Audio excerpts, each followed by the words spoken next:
किसान नेता योगेंद्र यादव जी इस वक्त मेरे साथ हैं। दिल्ली पुलिस की तरफ से परमिशन दे दी गई है गणतंत्र दिवस के मौके पर किसान परेड निकालने के लिए। सर, सबसे बड़ी चुनौती तो ये रहेगी क्योंकि 2 महीने से शांतिपूर्ण तरीके से दिल्ली की सीमाओं पर आंदोलन चल रहा है। गणतंत्र दिवस का मौका है, ऐसे में क्योंकि हाई अलर्ट पर देश की राजधानी भी है, किस तरीके से आप शांतिपूर्ण तरीके से किसान परेड को बनाएंगे?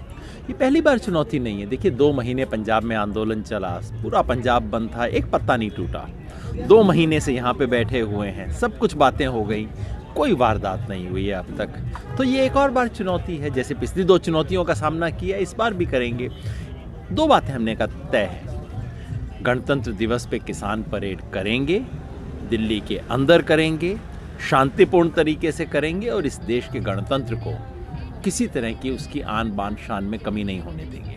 सर, जिस तरीके से जो बैठक हुई थी, 11 बार बैठक हो चुकी है, हमेशा बेनतीजा रहती है। 2 टूक शब्दों में सरकार तो कह चुकी है हम संशोधन जरूर कर देंगे लेकिन रद्द नहीं करेंगे। किसान परेड के बाद क्या रणनीति रहेगी कि सरकार को झुकाया जाए ताकि वो ये जो कानून लेकर आई है, जिसे आप लोग लगातार कह रहे हैं किसानों के हित में नहीं है, इसे रद्द किया जाए? क्या रणनीति है आप लोगों की? संघर्ष जारी रहेगा। हमने ये तो कभी नहीं सोचा था कि सरकार बहुत आसानी से मान जाएगी, लेकिन ये भी नहीं सोचा था कि 2 महीने तक इस हालत में रहने के बाद भी सरकार पे कुछ फ़र्क नहीं पड़ेगा, उसका कलेजा पसीजेगा नहीं। लेकिन कोई बात नहीं, किसान में बड़ा धीरज होता है। जो भी करेंगे धीरज से करेंगे, जल्दबाजी में नहीं, ताव खा के नहीं, गुस्से में नहीं। कोई प्लानिंग बनाई है सर? क्योंकि किसान परेड की प्लानिंग आप लोगों की पहले से थी कि किस तरीके से दबाव बनाया जाए? बिल्कुल, आगे के प्रोग्राम हम ऑलरेडी अनाउंस कर रहे हैं, करेंगे। और ये इसके लिए कल परसों मीटिंग हो रही है। तो 26 हमारे लिए कोई पूर्णाहुति नहीं है। ऐसा नहीं कि 26 को आंदोलन पूरा हो गया, नहीं। ये एक बहुत बड़ा स्टेप है, लेकिन इसके ऊपर भी स्टेप होंगे और आगे होगा। संघर्ष हमारा अनवरत जारी रहेगा।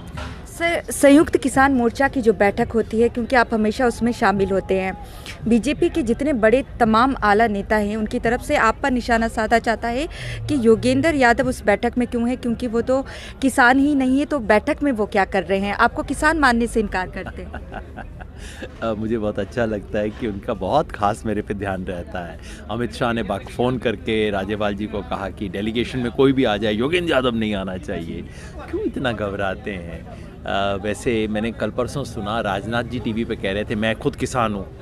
जितने राजनाथ जी हैं उनसे ज़्यादा तो मैं हूँ। अगर गांव में ज़मीन होने से किसान बनता है तो भाई मैं रेवाड़ी ज़िले के सारणवास गांव में, मेरे भी 4 एकड़ ज़मीन है, बड़ा नहीं, छोटा किसान हूँ। राजनाथ जी थोड़े बड़े होंगे किसान, है ना। अगर वो हैं तो बीजेपी वालों को तो चुप हो जाना चाहिए, उससे ज़्यादा तो मैं हूँ। और दूसरा, ये तो मजाक बात है, छोड़िए। ये तो बाई चांस है कि एक्चुअली मेरे पास खेती है, गांव है, माँ बाप अभी तक रहते थे, पिताजी अभी गुजरे हैं गांव में। लेकिन मान लो ना होता तो क्या मैं किसान आंदोलन में हिस्सा नहीं ले सकता?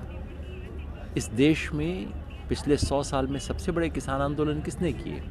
चंपारण, महात्मा गांधी ने। ये तो बीजेपी वाले होते तो कहते ये इंग्लैंड का बैरिस्टर है, क्या कर रहा है, किसान नहीं है। बारदोली में सरदार पटेल ने क्या कहते, वकील है, ये किसान नहीं है। इस तरह से बात होती है। संयोग से पिछले 5 साल से बाकी सब चीज़ ऑलमोस्ट छोड़ के अगर मैंने कोई एक काम किया है तो सिर्फ़ और सिर्फ किसान आंदोलन का किया है। 2015 में पंजाब में बरनाला डिस्ट्रिक्ट में ठीकरीवाल गांव है, वहाँ से हमने ट्रैक्टर मार्च शुरू किया था, दिल्ली तक लाए थे क्योंकि मोदी एक कानून ला रहे थे। तब से लेके आज तक किसान आंदोलन में लगातार काम किया और किसानों की जो सबसे बड़ी देश में एक बड़ी जत्थेबंदी बनी है, ऑल इंडिया किसान संघर्ष कोऑर्डिनेशन कमेटी, उसके तो फाउंडर्स में से हम लोग थे। हो सकता है इन लोगों को बेचारों को पता ना हो, बीजेपी वालों ने किसानों पे कमेंट करना अभी शुरू किया, तो बेचारों को पता नहीं है कौन काम कर रहा है कौन नहीं कर रहा है। सर, सुप्रीम कोर्ट की जो कमेटी बनाई गई है, हालांकि किसानों की तरफ से कहा जा चुका है कि वो कमेटी के साथ बैठक नहीं करेंगे, किस तरीके से देखते हैं? क्योंकि संसद ने तीनों कानून पारित किए हैं, तो ऐसे में संसद के पास ही राइट है कि वो इसे रद्द कर सकते हैं। तो सुप्रीम कोर्ट से कोई आशा है आप लोगों को, जो कमेटी भी गठित की गई है? हम तो गए नहीं थे सुप्रीम कोर्ट के पास, पता नहीं क्यों सुप्रीम कोर्ट इन चीज़ों में दिलचस्पी ले रहा है। सुप्रीम कोर्ट का काम है सिर्फ ये देखना कि ये कानून संवैधानिक है कि नहीं है, वो कर दे अच्छे से जल्दी से फैसला। बाकी चीज़ों में क्यों सुप्रीम कोर्ट आ रहा है? अब तो खैर उस कमेटी को सब लोग भूल गए, मेरे ख्याल में सुप्रीम कोर्ट भी भूल गया उस कमेटी को, छोड़ो। जो 2 महीने के भीतर उन्होंने रिपोर्ट देनी है सर, दे लें, अच्छी बात है, कोई बात नहीं, दे लें, उनसे जो किसान बात कर ले कर ले। सर मेरा अंतिम सवाल आपसे है, क्योंकि एक युवक को जिस तरीके से कल किसानों ने ही पकड़ा यहाँ पर, कुछ इस तरीके का आपको लगता है, क्योंकि कुछ किसान नेताओं का भी आरोप है केंद्र सरकार ही अपने कुछ आदमियों को यहाँ पर भेज रही है ताकि जो शांतिपूर्ण आंदोलन है उसे बिगाड़ा जा सके? डर मुझे उसी का है, डर ये नहीं है कि किसान आके कुछ गड़बड़ी करेंगे, किसान नहीं करेंगे, हमें पता है कि शांति में हमारी जीत है, हिंसा में हमारी हार है। डर ये नहीं है कि लोकल पॉपुलेशन कुछ कर देगी, पुलिस वाले कह रहे थे, हमने कहा हमें कोई डर नहीं, दिल्ली की पॉपुलेशन से क्या डर है। डर ये है कि कुछ ऐसे एजेंट आके, कुछ एजेंसीज़ वाले लोग आके वो क्या कर देंगे, उसका डर जरूर रहता है। लेकिन हमारे कार्यकर्ता वॉलंटियर सतर्क हैं, हमने प्लान बनाया है, हम जरूर करेंगे। सरकार के नुमाइंदों से ही डर है कि वो आप सरकार के नुमाइंदे कह लीजिए, शरारती एलिमेंट कह लीजिए, पता नहीं क्या क्या खेल खेलती हैं एजेंसीज़, कहाँ क्या खेल खेलती हैं। कई बार सरकार के लेफ्ट हैंड को पता नहीं होता उसका राइट हैंड क्या करवा रहा है, उन चीज़ों से ज़रूर डर लगता है। लेकिन कोई बात नहीं, इसमें हमने कई डर झेले, ये भी झेल लेंगे। जी बिल्कुल, योगेंद्र यादव जी मेरे साथ बात कर रहे थे और इनका साफ तौर से कहना है जो किसान परेड होगी वो बिल्कुल शांतिपूर्ण तरीके से होगी, लेकिन आशंका इस चीज़ की है कि केंद्र सरकार या कोई एजेंसी यहाँ पर जो शांतिपूर्ण तरीके से आंदोलन चल रहा है उसे बिगाड़ ना दे। NBI न्यूज़ के लिए सिंघू बॉर्डर से ईशा ठाकुर।